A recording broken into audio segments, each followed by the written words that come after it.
As I said, Ravi was booked to play with, Simon & Garfunkel, The Who, Grateful Dead, Jimi Hendrix, one of Jimi Hendrix's major breakthrough U.S. performances. And of course, Ravi was shocked when he was seeing like The Who destroy their drums and Jimi Hendrix set his guitar on fire, and so this was like totally, he'd never seen anything like this before. But his performance, which is actually on this video clip, if you stick around long enough, there's a like blistering, amazing performance that Ravi played at Monterey Pop Festival. And of course, in the audience is Jimi Hendrix, Jerry Garcia, the who's who of rock of the time. Even the Monkees were in the audience. They're all everybody just was mind blown that they'd never seen anything like this at a music festival. I think he got like a 10 or 15 minute standing ovation. And, and from that, he got booked at many other, opportunities and many other. But when the concert, the Monterey Pop Festival album came out in the United States, some tidbits, the record company was giving away 25 free sitars if you, enter to win a contest. And when you bought the album, this poster came with it, folded up. So your psychedelic Ravi poster came. And then this is a Japanese version of a red pressing vinyl, which is very rare. And then when Ravi was here in '67, he actually established his own music school, the Canaria School of Music.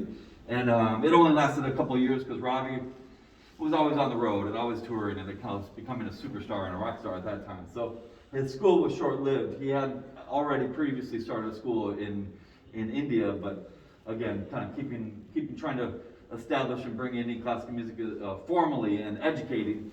He started a school. But again, like his brother-in-law was Ali Akbar Khan, another very famous Indian classical musician. Ali Akbar Khan's father was his own teacher, Ravi's teacher, so they were brother-in-laws because he married his guru's daughter. But Ravi's brother-in-law, Ali Akbar Khan, started the Ali Akbar College of Music in 1967, or 66, right around the same time that Ravi did. And then that school is still going. So Ravi felt that there's a great school already in the United States, and that will continue, and it is still continuing to this day. So he kind of gave up teaching in that way and just really was teaching disciple to disciple, not in a school setting, not in a formal setting.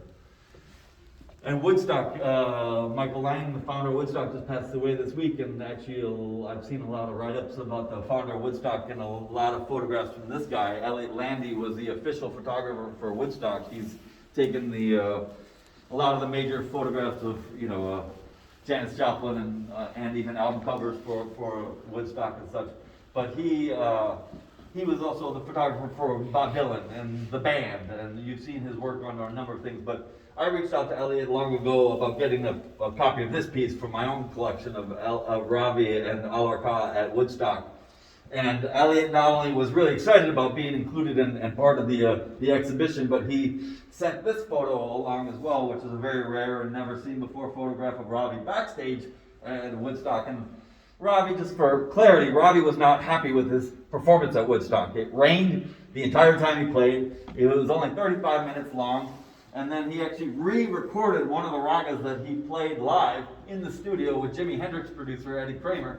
And then they re-released it as live at Woodstock. So a lot of people don't realize that actually one of the tracks, of the longer tracks on the Woodstock, was actually recorded in the studio after the fact because he wasn't happy with how his performance was at Woodstock. But again, we got the European version, the U.S. version, Japanese, colored vinyl. And I should mention that Elliot also wrote up for the exhibit exclusively. Elliot Landy, the photographer I was just mentioning, he wrote up for us how important it was and what it meant for all of them, for Ravi to perform at Woodstock as well. So I thought that was a nice little tidbit to include in the exhibition.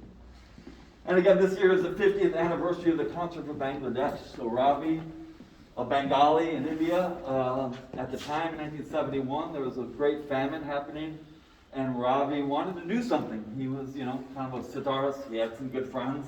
He called George Harrison and said, "What can we do?" And really got George on board. And you got to remember that George had not performed in public since he left the Beatles, and so he enlisted, Ringo Starr, fellow Beatle, George Harrison, or Eric Clapton, Bob Dylan, Leon Russell, Billy Preston, all these amazing cast of characters that played at the concert for Bangladesh, and what turned out to be the very first all-star celebrity tribute or all-star celebrity benefit concert.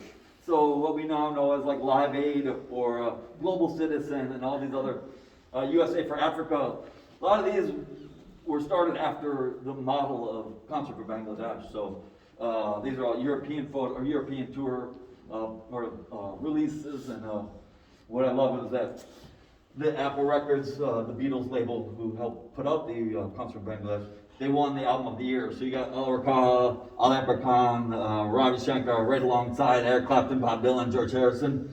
Phil Spector, we won't mention. But just all winning the Album of the Year, which is great to see. And then they got a Hare Krishna, which is great. It's just funny tidbits. And then they were so transparent with how much money they spent and how much money they raised. They would take out like ad sales to be transparent of how much money they raised, which I thought was pretty neat back in the day.